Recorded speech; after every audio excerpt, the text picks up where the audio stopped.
How to fix a DoorDash application won't let me place order. Hey guys, welcome back to the channel. If you're having troubles with the DoorDash placing order issue, here is what should be done. First of all, check for your internet connection. Ensure your Wi-Fi or mobile data is stable. Once that is done, head over to Play Store or App Store to update the app.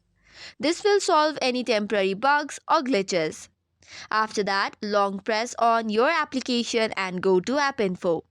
Then after, go to the third option, clear cache, and then tap on clear cache and storage.